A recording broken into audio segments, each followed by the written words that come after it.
This is Not Another Church Podcast with your host, Pastor Tom.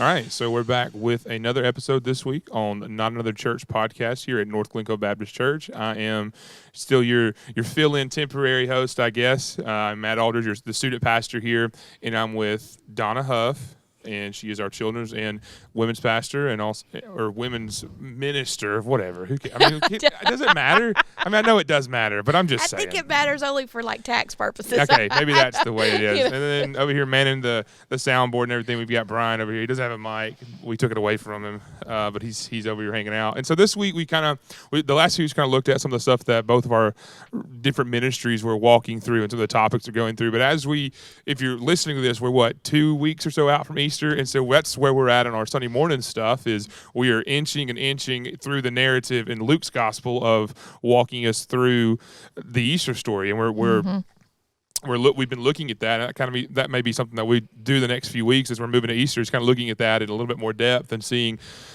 all that's going on, because we can only go through so much in that 30-35 minutes on Sunday, because there is a lot going on here. There is a lot to the story. Now, if you start limiting your sermons, you're going to have some people getting on to you about. Well, I honestly where the Holy Spirit leads. I can't. When I teach or preach, I can't go more than about 25 to 30 minutes, because then I get bored with myself. Like I just at some point, it's just like, man, I'm just going to start telling jokes now. I don't know what else to do anymore. I'm just going to start telling jokes. I don't know exactly where we're going to go. Your attention begins to veer off. Yeah, my own attention, and I'm the one speaking. My own attention just goes like, you know what? I'm ready to move on to something else. I'm kind of hungry. Matt. I'm just playing. All right, so we know what to be praying for Matt about this for week. Sure. Hey, but I tell you what, that first 20 or so minutes is good. That's good stuff. After that, it gets a little rough. But anyways, modesty is up there today. I'm gonna be honest. Yeah. But as we were looking this past Sunday, the last few weeks we've kind of looked in and zeroed into. Okay, so there's the 6 trials that Jesus goes through when he's taken away from the Garden of Gethsemane, when the mob comes and gets him, when Judas comes and betrays them. He's taken from that, and then over the next 12 or so hours, there's 6 trials that he goes through. He is getting moved around and shipped and lugged from this person's house to this person's house, to the council, to Pilate, to Herod, to Pilate. There's just so much going on, and he's being lugged back and forth. Luke's gospel says during all this, he's being treated as nothing. He's being counted as his life amounts to nothing. And so we want to kind of just look at and talk about some of the other factual stuff, and maybe some of the history side of things of what's going on here in some of these accounts. And so in chapter 22 of Luke's gospel, which is the one that we've been walking through on Sundays, there is when Jesus is taken from the Garden of Gethsemane. He comes out and he's in the garden and he's praying. And he says, you guys pray so you don't fall into temptation. He tells the disciples that. They all fall asleep. I believe John's gospel again tells us he does this 2 or 3 times. And then he comes out, he's done praying. He tells the disciples to wake up, and then what does he see? They see this angry mob, 400 or 500 people. It's the council. It's their servants. There's soldiers. There's all these people with torches coming to get Jesus. And out of this mob comes Judas, and Judas comes and betrays Jesus with a kiss. Can you imagine being one of the disciples standing there and you see what you think is your brother, Judas? That would be absolutely crazy. And honestly... And I wonder how much they knew, because there seems to be some, they trusted him with the money. Yeah. So we know that there was some implicit trust there, which they found out later was misplaced. And something's up when Jesus says, "Hey, one of you guys betray me," and Judas dips it in, he dips the from the supper the night before. And he dips it in, and it's like, okay, well, something's up, but. And the nature of the fact that they were, arguing about who was going to be the greatest right before all this happens, and then Judas does this, and I mean, there's so many things that are coming into play as this story is progressing. And one of the contexts that I was cool of the contexts of this when I was reading through some of this stuff is it was important to know that Judas. Okay, so in this time, the Jewish historian Josephus tells us that week in Jerusalem, it's Passover week, there would have been like 2 million people in Jerusalem. Like, it was packed. Yeah. And so what was happening is every night Jesus would and the disciples would go and they would stay out in the Mount of Olives at the Garden of Gethsemane. This is where they lounged. This is where they would stay. This is where they would hang out every night. He would be in the temple and be in Jerusalem teaching and preaching and sharing with people. And then they'd always recline. Again, Luke tells us, and he goes to that place. That he says that place because it's referenced a few chapters earlier of this is where he went every night after he would leave. He'd go out to the Mount of Olives to the Garden of Gethsemane, and they would go and hang out. Do you recall where they were staying at the time? Were they at this point? I know there were some other times when they went back and forth to Mary and Martha and Lazarus' house in Bethany. Were they at night going there to sleep? This is where they'd go at night after everything because they go and eat dinner or they have supper, they have Lord's Supper, and then he goes from there. Well, that's on Thursday night. That's where they go, and it says as he was accustomed to, as they would do every night. So they would go and lounge and eat or hang out at somebody else's house, and then they're going out and going to this olive garden, but it's kind of funny to say that because that's exactly what it is. It's a olive press. I'm sorry, I'm garden. Breadsticks. Yeah, I'm really like you think it is, right and now. I'm thinking like that could be like Olive Garden could run a fantastic Easter and special. now we Let me see just where tell I you. get easily distracted. Yeah.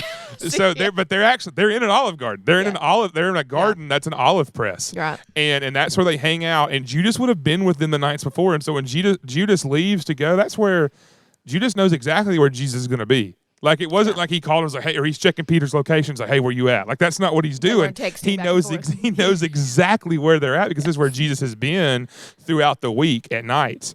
And how intimately he knew him to know all of those details. Oh yeah, for sure.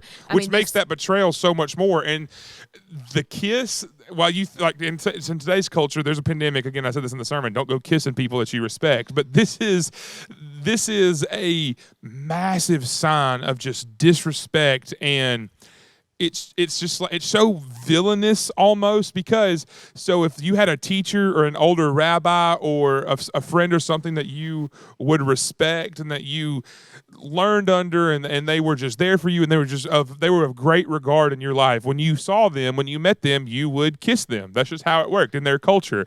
And for Judas to go up and do this as the sign is just it's just debauchery at like the highest. It has cause. perverted every part of their relationship and every part of Judas's mind. Yeah. Because he has turned so far that he's willing to do this. You can see quite clearly. I mean, I know that. I guess just the thought of how it broke the hearts of those who are around him. Because if you've ever been in an experience in a relationship with someone where you see a betrayal, we've seen it. My first thought goes to someone who we know and love and they've betrayed a spouse, through adultery. That vow, that sort of depth of commitment that is supposed to be there and then is absolutely betrayed leaves you nauseous. This has been, to everything that we know, 3 years of 1-on-12 kind of communication of everything that you guys have done together. You've stayed in the same place. You've eaten the same meals. You've hung out. You've talked. You've witnessed listened. the miracles. Absolutely. Like you've gone through some stuff. And then for 30 pieces of silver, which is not that much money, you give it all away. And as we see what Judas does, which we haven't even got to that in our series on Sundays, but you see how that affects Judas. But in that moment, and it says Satan entered into Judas. Like Judas is all caught up in himself. Satan has taken Judas and taken Judas's temptations and Judas's what we would probably say sin tendencies, the things that Judas is caught up with. Everything about Judas is focused on himself and how he gains whatever out of this. And Satan takes that and says, you know what, I'm going to use that. And I think we could pump the brakes there and talks about how in my own sin tendencies Satan used that. But moving on, so Judas, I don't want to step on too many toes too early. Judas starts and he kisses Jesus, and but before, which I never read this until Luke's gospel said this because this is Luke's only one. Luke says that before Judas could kiss Jesus, Jesus says, "Is this really how you're going to do this, Judas? Is this really what you're going to do to betray me?" He says that, and I think that specifically. But Judas had lost the ability to listen. Yeah. Through this whole process, which you begin to see, and it's one of the things that I don't think I've ever been especially good at in my life, is to stop, to get out of my own head, to listen to what's being said. And it's one of those things as I've gotten older I've tried to work at. I'm still not really great at. But you notice Judas had lost the ability to hear because he had stopped listening to others in wisdom, and you can see how this the center of self there has begun to play a role in his mind, because it's about what he's done, what his plan is, how he's going to handle it, what he's going, each thing that he's going to do is what's circulating in his mind. He doesn't stop to listen. Yeah. And so once Judas does this, Peter tries to cut a dude's ear off. Jesus heals the ear, which is pretty insane. But Jesus, and we're all looking at, if you're wanting to look through this, we're all looking through the Luke chapter 22 at this point. And so we're in 22, moving towards 23. And so at the end of 22, once the leaders and the mob take Jesus, they take him immediately to the former high priest's house. And we see that only in John chapter 18. John's Gospels, his whole MO is, I'm going to tell you the story that nobody else has ever told you before.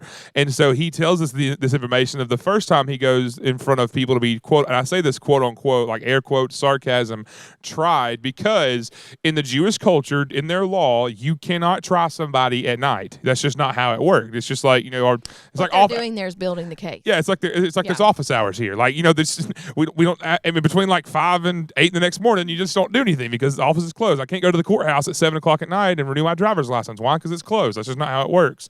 And so their law was it's just during the day. But they take him to the former high priest's house, Annas, and he's kind of the mob boss. He's not the high priest anymore, but he's still really involved in stuff. Right. I guess he's like the high priest emeritus kind of thing.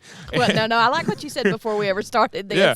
You said he's kind of the mob boss. He is. He's still moving pieces and stuff, but he's really not in control from a. But he has great influence. But he does. What you see there is they're trying to build this case against Jesus, and they're going to use from the height of influence. If I don't know how to do something, I would, if I'm having a question, I would go to someone who doesn't do that job anymore, but has done it before and can tell me what to do and how to cut corners and stuff like that. Like that's how I've done that. And so they take him to him, and then they go to the actual high priest's house, Caiaphas, who is Annas's son-in-law. Yeah. And so it's still all in the family here. Like there's an agenda.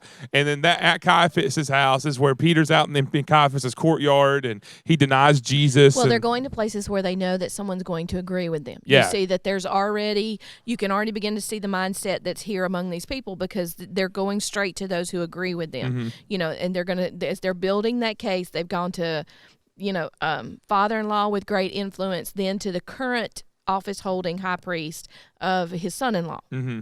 And so you've seen both of those things happen. You see Peter's denial in chapter 22. And at the end of chapter 22, there is where it's now daybreak. It's now sunrise. It's 4, 5, 6 o'clock in the morning. And now Jesus is taken before the Sanhedrin, the actual council. Before we jump into that, one of the things, Pastor Tom and I were having a discussion, I don't know, a week or so ago, and it's so interesting to me. And as we were talking through some of all these things that are happening as we're coming up on approaching Easter, I remember that he was talking about pointing out that in that original language, when Peter, I'm going back to the story very quickly at the end of Luke chapter 22, where Peter denies Jesus, there is that moment there where, and I just wanted to give you guys a heads up as you're reading through it to notice as you're reading through these the different versions from each of the Gospels about what happened. But when Peter denied Jesus, it talks about that Jesus looked at him. He's across the courtyard, and Jesus looked at him. There is this sense in the wording of it about that their eyes met. Yeah. And how much you can communicate, because you and I, even like nobody can see us right now. It's just our voices that they're hearing. You and I can communicate quite a bit when we're looking at each other. Imagine that moment for Peter that has been predicted, that he's like, no, I wouldn't do that. I'm good. And I love you, Lord, kind of thing. And then Jesus looks at him as he's done all that. I'll die for you. I cut this dude's ear off for you. Yes, I cut the dude. I'm here. I'm all in. It's Peter the talker. It's the one Peter that runs off at the mouth a lot. But and by the way, just to note, I agree and greatly relate with Peter so many Not times. Not enough feet to stick in his mouth kind of thing. I'm that person. But I see in Peter, and I've stopped, and my imagination kind of grips me in that moment of realizing what Peter must have felt like. all of these emotions from the night before, from everything from the arrest and cutting off the ear to the betrayal of one of his, what I guess would have been considered a friend for him in Judas. What he was seeing was happening, and all of these things seem to be building to a head. The general tension that was in the city, because it's packed with people. We call it the energy, what we see in a big city, in a large setting of people. All of this is building, and you get this idea of this climax is coming. And then you have to the story, and as you go through that, you're looking at Peter, and he's playing this role in it. But in the midst of all of that, Jesus has not forgotten him. Mm-hmm.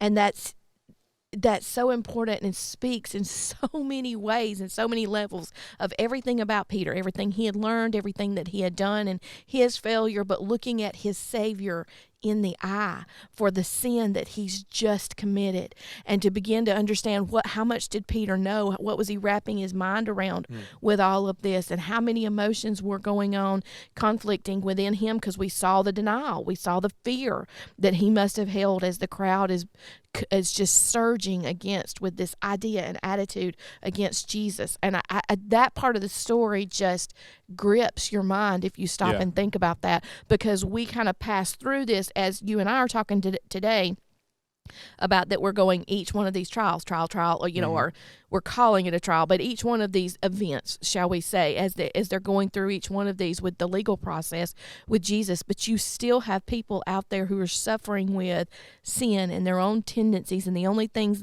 that they've done to hurt, and you see the importance that Jesus places on those whom he loves. Mm-hmm.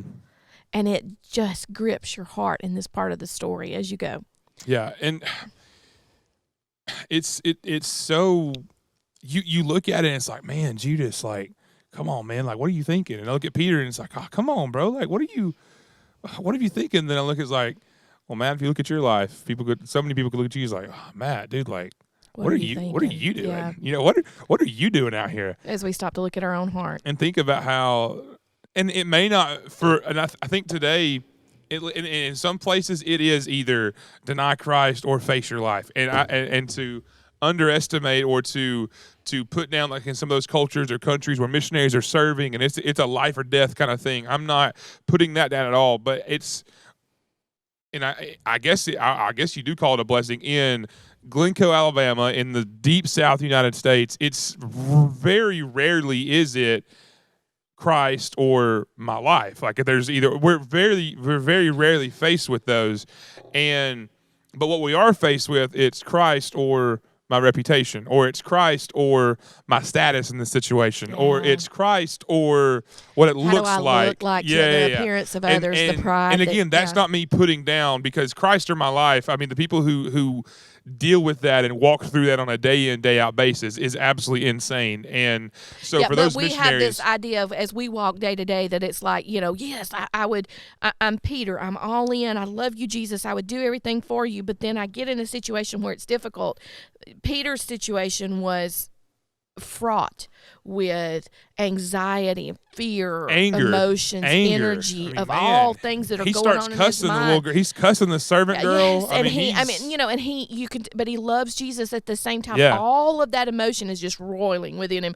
But for us, what about when we get in those situations? Like I found earlier this week that I was out and I was frustrated from different sets of circumstances that, things were not going like I wanted to. It was inconvenient. So I had not even probably a blip of the emotions of what Peter's dealing with, and I'm ready to act petty. Yeah, it wasn't a life or death kind of situation, but I'm ready to throw hands about something. I mean, and I'm thinking, and I remember thinking that day, as I was thinking, I was like, this is not Christ-like in my attitude.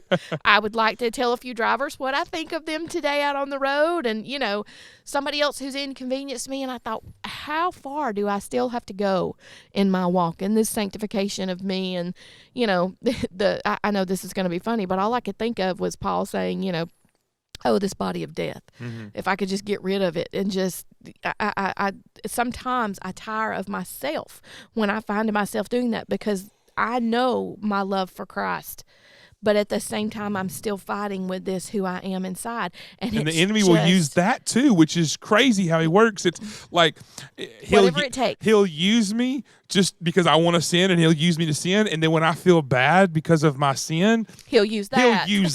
To make you not want to do more. Yeah, it's absolutely crazy. Like even Peter, he doesn't care what he uses. Yeah, he'll use the good, or what we perceive as good, and bad, what we perceive as bad, and he'll do whatever it takes to try to get us off. As long as I'm not reading, as long as I'm not praying, as long as I'm not worshiping, as long as everything I'm not telling others. Exactly. Yes, anything that as long as I'm not pursuing Him wholeheartedly like I should, anything else is on the table. Yeah, absolutely. Little things, big things, small things, and good things. Don't get me wrong. It's not all. I'm everybody's blessed out with here. Family, and I have things to do. It's not everybody's out here doing drugs and selling. I mean, doing all kinds of crazy stuff. He'll use that. He will use that, but he'll also use that soccer practice on a Sunday morning, or that late soccer tournament on Sunday afternoon, or whatever. Like it's the self-righteousness of the fact that I'm not doing the travel ball with my kids. Yeah, while I might look at others and go, oh, but that's none of that is. You see where he's using all of that to pull us away from him. For sure. And that's, by the way, if you have a child in travel ball, it's not. We're not insulting. Yeah, you. I'm just saying. Like we're trying to give examples of self-righteousness of those who feel like we don't do this thing. And again, it's all not distraction. It's not like those things are bad things, but anything that sits on the throne that is only designated for the lordship of Christ. Right. If it sits on that throne, if anything is sitting in that place in your life and your heart, and it can be anything we got to take that off the throne. Where am I finding pleasure in life? Right. And one of the things as I said a few weeks ago, as the women are going through this study on forgiveness, that God's glory and my ultimate happiness are not mutually exclusive ideas. That I'm going to get the greatest happiness through God being glorified, and He's trying to let us know that, and we fight that so much in our hearts because we're like, no, I think I'm going to be happy if I do this. That's the very first tactic in the garden. Yeah. God doesn't really want this for you. Is why He's holding it from you. Yeah, He's withholding joy from you. He doesn't want you to be like Him. Instead of understanding that the boundaries that God placed on you in a sinful world is where you find the best and most. Yeah. And so you see that issue with Peter, and there's just so much. There's so much there. And again, Peter goes on to be as Jesus says, the rock that the church is founded on. That was not the end of the church. I mean, that wasn't the end of Peter. It wasn't the end of Peter's ministry, but it was a major downfall that Peter dealt with. And so Jesus goes from that scene at Caiaphas' house where Peter's there and he looks at Peter, and then he moves into, so all of those things, the first trial at Annas' house and now Caiaphas' house is all like midnight to like 4 a.m. Like both those are happening. Okay, it's so super just to make early. sure we're clear, Thursday night we've gone from the Last Supper, we've gone to the garden where he's warning them to, he's crying. Yep. And he crying is too mild, but he's weeping and asking God to, if this cup can be removed from me. So we've got all of these things that have happened over the nighttime. He is arrested late by Judas with a group of soldiers, and then it goes into the nighttime where he goes to the former high priest, Annas, right? Yeah. Caiaphas, who is the current high priest right. and son-in-law of Annas. Right. So you see this kind of seat of power yep. that's happening right here. And then now we're up to early morning hours. Yeah, and so this is, quote-unquote, the on legal. Friday. Yeah, this is Friday morning. This is daybreak, 5, 6 a.m. This is the first, quote-unquote, sarcasm implied here, legal trial, because it's not legal, because I can't just start a legal thing after I've done 2 illegal things, and we've already kind of started a train here. Those aren't trials. We were just no. Yeah, they were preparing their briefs, and so, they're and so that's when Jesus stands before the Sanhedrin, and they ask him. They're trying him on the charge of blasphemy. They say, "Are you the Christ?" And he goes, "You guys say I am." He's again, and I've said this in our sermon. He says the shoe fits. Wear it. You guys said it, not me. That he's using this turn of phrase as he says, "You said it." And then they say, well, what more do we have to see? He said he was. What more do we need? And so as soon as that happens, chapter 23 of Luke opens up, and they're talking about when Jesus is condemned by the Sanhedrin, this council is outraged and they're ready for blood. I mean, they're like sharks in the water. There's an agenda, as there has been since the beginning of this scheme, back all the way in the beginning of chapter 22. There's an agenda for this scheme, and they are rolling with it. And the accusations are ones that are going to affect the Roman leadership there locally because of the background and historical setting of what's happening. They want to keep these people under the foot of Rome. They want to keep them in their government leadership. They realize they have to be in submission to the Roman Empire. All of these things they're using to play into the accusations that are going against Jesus. Yeah, and so then in order to carry out capital punishment, they have to have approval from the Roman government. And so the governor over this area is Pontius Pilate. And so this is when we're introduced in chapter 23 to Pontius Pilate, even though it's not the first time. It's not the first time we see Pilate's name in the Gospels, which I thought was interesting. You see him the first time in Luke, I think it's 13, where he's talked about, and we'll mention that in a second, but something about Pilate, and I said this Sunday, but I want to get into a little bit more depth about it. When a lot of people, not everybody, but there is an ideology that Pilate was just so close to accepting Jesus. And I kind of want to debunk that a little bit just from a context standpoint, because yes, he does ask the question, what is truth? But that's not now. To clarify, that is not now. First appearance before Pilate. That is there the is last a second trial. appearance before yes, Pilate. That is the last, when that the question is sixth asked. trial that Jesus goes through. There is Pilate asked Jesus, "Who are you? What is truth?" Right. He asks those questions, and he walks away. He does, and Pilate probably is searching for something, as everybody is. Right. But but the reality is, everything that we know, Pilate is searching for something, just as the rich young ruler was searching for something. But both of those people walked away from the something, the source of everything, unchanged, and wanted nothing to do with the source. So yes, he's probably searching for something, as everyone was. But to say that, now Pilate very well could have accepted Christ and the Lord could have worked, I have no idea. But in the moment where some people make this idea, in the glimpse that we see, in what we see in Scripture, there's no change. There's no recognition that Jesus was the king. Because in the depth of that question that he asked and then walked away from, when he looks, and again, we've kind of skipped a little bit ahead in the story, but when he's looking at Jesus and he says in his second appearance before Pilate, and he says, Pilate says to him, "What is truth?" And the irony of the fact in that moment that he's looking at the way, the truth, and the life. And he, God is described as truth, not just truthful, but that he is truth. He's staring him in the eye and turns and walks away. Right. And so, because history, just from a history Judas standpoint, do the same thing? Absolutely.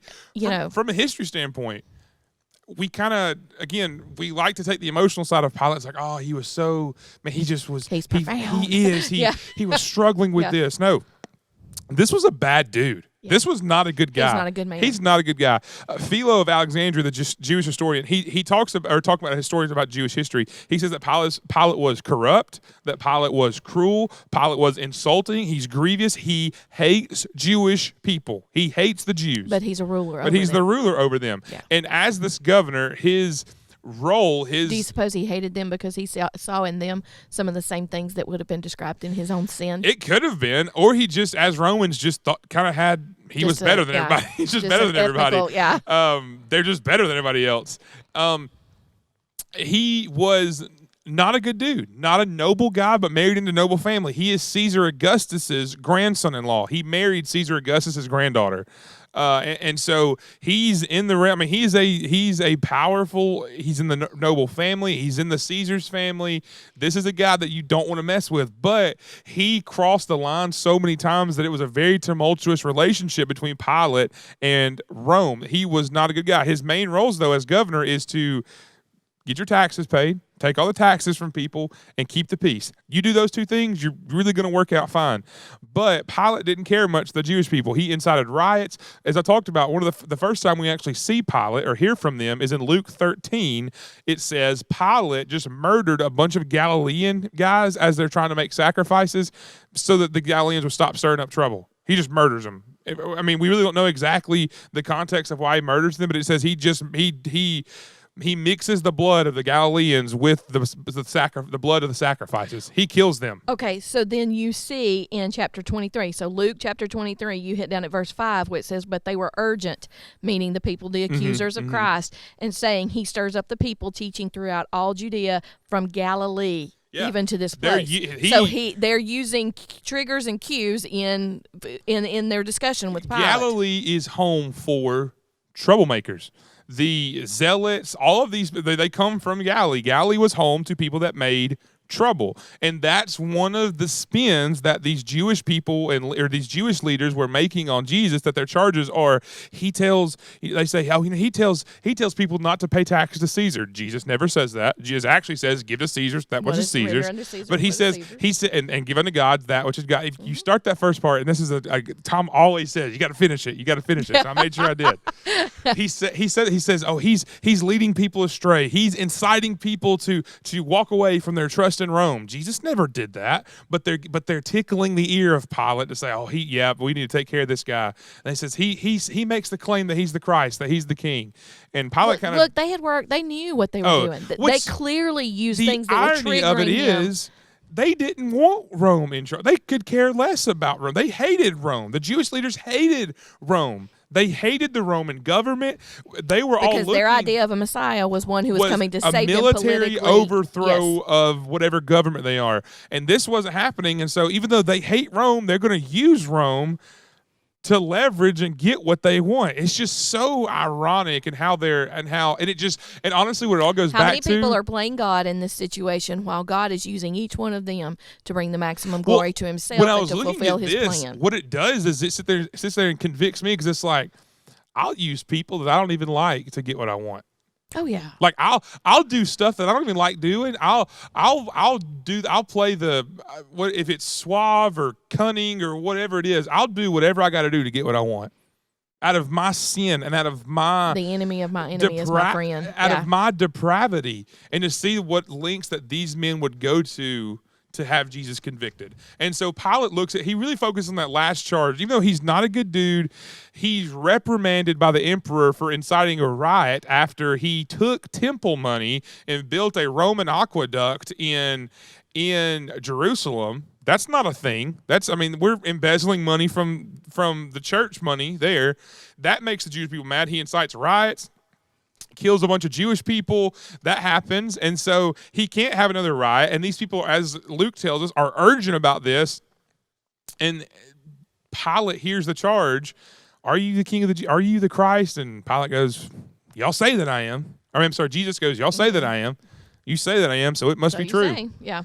He's putting the responsibility back on them of them recognizing it and them making that claim. He goes, guys, I haven't seen him. I don't see anything here. I don't see anything going on here. And they say, and then they're urgent. The Greek word here essentially says they go ballistic when he says this. They go nuts. They lose their minds, saying, but he's inside. He's bringing trouble all the way from here in Jerusalem, from Galilee. all the way from Galilee. Yes. And Pilate goes, hold on. Hold up. Did you say Galilee? He's from Galilee? Because and they go, yeah, he's from Galilee. He goes, oh. I can shift this. He's like, again, and that's this Sunday, Pilate is definitely a politician. He is trying to pass the buck, because he's like, if I don't have to deal with this, I don't have to. I don't want to. I've got bigger fish to fry, bigger stuff to do. And when he learned that he belonged to Herod's jurisdiction, he sent him over to Herod, who was himself in Jerusalem at that time. And you have to know, in Pilate's mind, he's like, whew, I'm out on this one. I'm sending him over to Herod. Herod can handle this. Yeah, and so we go to Herod, and so... But what I want to make sure we do know is who this Herod is. This is another civil leader. This is Herod Antipas is what his name is. Mm-hmm. This is not the Herod of the Christmas story. Not Herod the Great. It's not Herod the Great. Herod the Great, which, again, spoiler alert, he's not great. I don't know how he got that name, but he's not great. I'm sure he gave it to also himself. A terrible guy. Yes, terrible. Herod the Great is the Herod that he was... over Bethlehem and over these places. He killed the babies when Jesus was there. That's that Herod the Great. This is his son. This is Herod Antipas. Now, we've seen Herod Antipas before in the dealings with John the Baptist. Mm-hmm. Herod Antipas spoiler alert again, not a good dude. Very perverse, life of the party, loved to party. He marries his former sister-in-law, Herodias. Right. He marries her, yep. and then when he watches his niece, now / stepdaughter, dance at this party for Herod and all the leaders and stuff, he is so impressed, I guess is the word we're going to use here. He's persuaded. so persuaded. He is so impressed by this girl. He finds her to be enticing. He's so impressed by her dancing. He's so caught up by her, his niece / stepdaughter, kind of weirdness. Oh. He says, "Oh, whatever you want, sweetheart. Whatever you want, whatever baby." you want." She goes, "Oh, okay.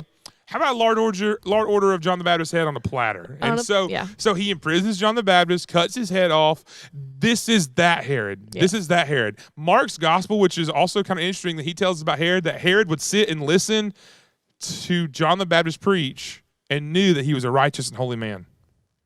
Again, another encounter of someone who knew the truth, who knew maybe not the whole realm of things, but knew that something about this teaching, something about this gospel is different than anything else you ever heard before.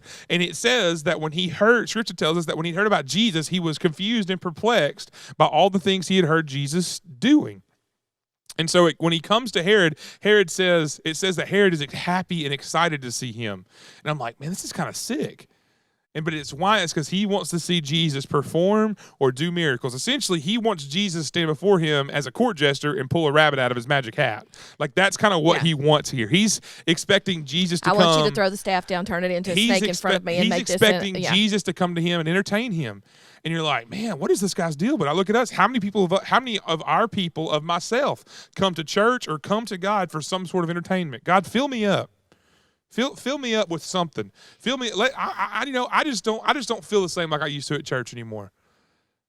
How many times have we heard that phrase, working in ministry? How many times have I said that in my own heart? I just don't. Something about church just don't feel the same anymore. I need to be fed. It's just not exciting anymore. I need to be, yeah. Well, the reality is, yes, we want to be excited about the gospel. We want to be excited about the good news. We want to be excited about the music is not what I wanted it to be. The lighting, the sound of the special singer, or the lack of this or the lack of that. I mean, you see that argument that can happen, and what you're find people looking. There is a line. We don't want to do anything badly. We don't want things to be poor and excellent. We want to be excellent. We want to do everything as if we're doing it unto God. That's what we want. But what I want above all things is for Christ to be glorified. And I've heard Tom say this. And I've heard him say before, if you don't hear God like you used to, you don't feel God like you used to, you don't know God like you used to, you miss this about him and you miss this about the relationship. He didn't leave. Like, he didn't go anywhere. He didn't move. He didn't move. And he asked, Are you still doing the things? When's the last time you read the word? When's the last time you prayed? When's the last time you sat there and just asked for God to speak back to you? And we've used this phrase the last couple of podcasts. We've talked about the means of grace. Yeah. We have been given. Yeah. And so Herod has Jesus come to him, and he's expecting Jesus to do something awesome. It's just, and I didn't say this Sunday, but even though I wanted to, I loved The Incredibles as a kid, and I remember. And do you know what scene I'm about to talk about? I hope you do. Did you watch the movie? I think so. Okay. Yeah, but go ahead. When Mr. Incredible shuts the door to the little baby car, and he slams it, and he like flips the car, and he's upset, like puts a dent in the car with his hand, and the kid on the little tricycle sitting there waiting, and he goes, Mr. Incredible said, "What are you waiting for?" And the little kid goes, "I don't know. Something amazing, I guess." Like, that's kind of what Herod's doing here. It's like, I just want to see something and your cool. point being, do we do that at church? Yeah. Have we got to look at our own hearts in comparison to when we see these biblical characters and realize that there's a place for us to look at, analyze our own Just because it was a couple thousand years ago doesn't mean that I'm really not all that similar to them, because I am. Am I coming here and wanting to see somebody put a trick up, on the stage? Is that what I'm doing to be entertained? Or am I coming to participate in worship and in glorification of God, to learn from his word? Or am I want to come in here and through worship and through the reading of his word and through truth, I want to know God more when I came in here than I did when I left. That's what church is. Not, man, we didn't sing songs that I liked, or man, it just, this chord progression was weird, or man, the pastor went too long by 15 minutes, man, his shoes looked weird. I mean, whatever the little tedious things that we, picked out or whatever. If we come to God for entertainment or performance, or to to be impressed or something like that, that is coming to God with me as the focus. I want what I can get out of this situation. When the reality is if I'm coming to give and to pour out my heart before God to look at my brothers and sisters in Christ, to be encouraged or to encourage them as we walk this out together, means that I am not me-centered. I am not me-focused. And as we went through that study, 12 Extraordinary Women, we went through that book and went through that study. And you see even Jesus, every time you see him as he's growing up, we see the scene where he gets left in Jerusalem at the temple. And every time the point of it is he sets the priority, I am about my Father's business. Why are you looking for me? He says to his parents when they finally find him and come back to get him. He says, don't worry, I'm going to be about my Father's business. And then all the other scenes that we see as he's doing things, he's always about the Father's business. Am I doing that? The first rule of knowing God as a believer and having a knowledge of God is knowing, first and foremost, it's not about me. But that's a humility that but it's so antithetical to everything inside of me. Yes, absolutely. Which is it all boils down to that struggle. Paul talks about that. I know what I shouldn't do.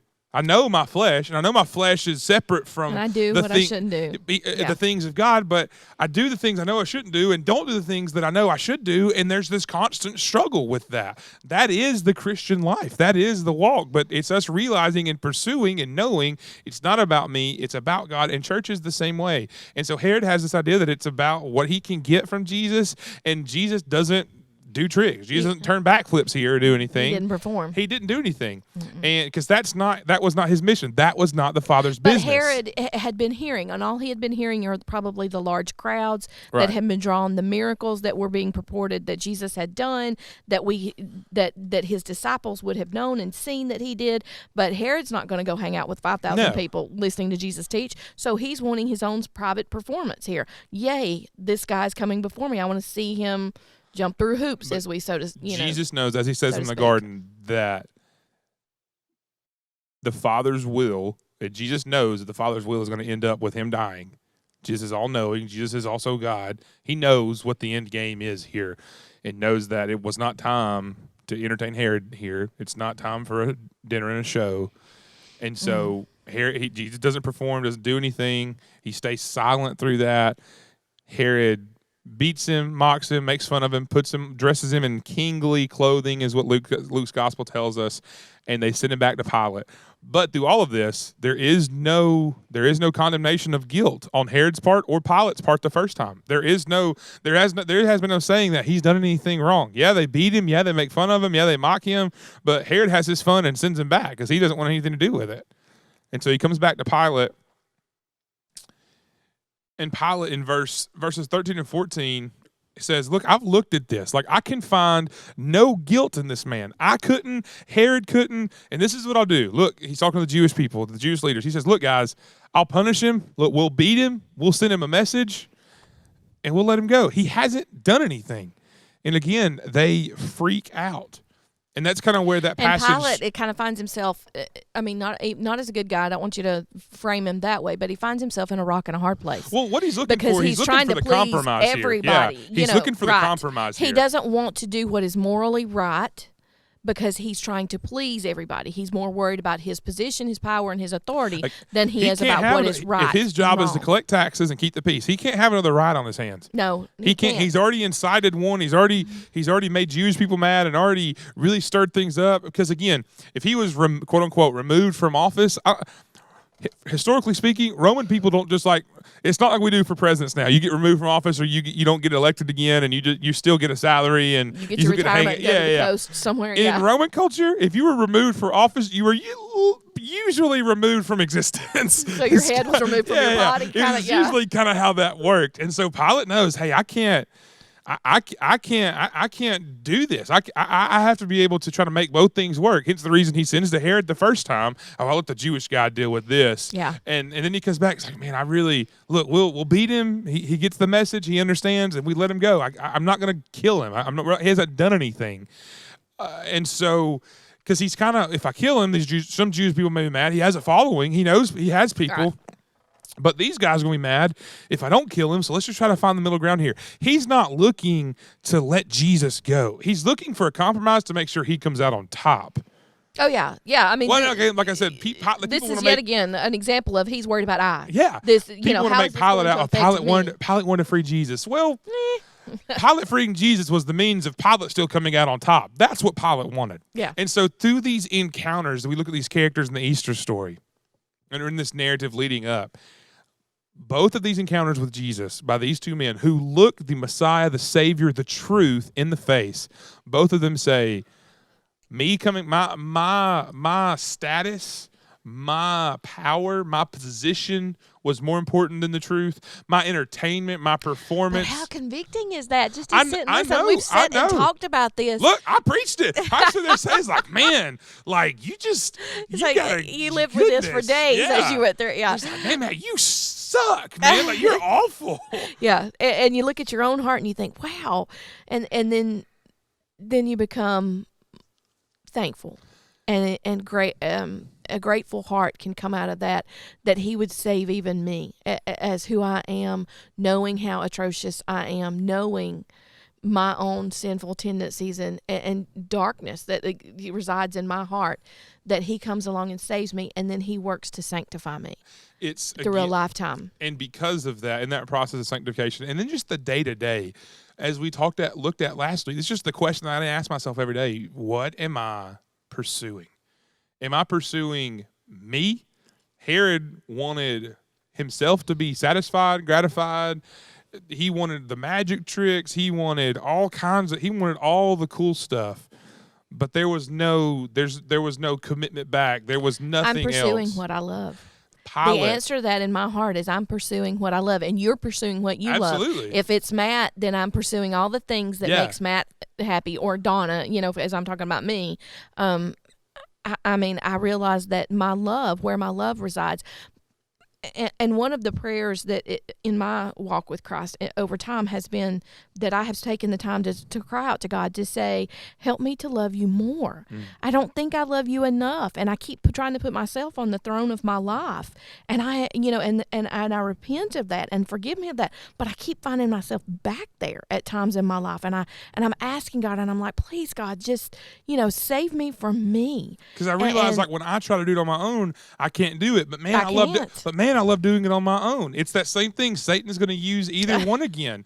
And then God allows some circumstance in our hearts or lives or gives some circumstance to us which makes us more Christ-like. He humbles us, brings us down, knocks away the pride that is basically at the essence of what we're talking about. The pleasure then that we begin to understand that pleasure in our life comes from glorifying God, and then I get the greatest pleasure here on earth. It comes from the glorification of God in my life and seeing that happen and then knowing it. How about the times when you know it? You've walked it out. You've seen God answer prayer. You've watched him do magnificent things in your life, and you still fight that. And you think, why am I still here arguing this with myself? Herod had heard and knew that something about the teaching of Jesus was different. Yeah.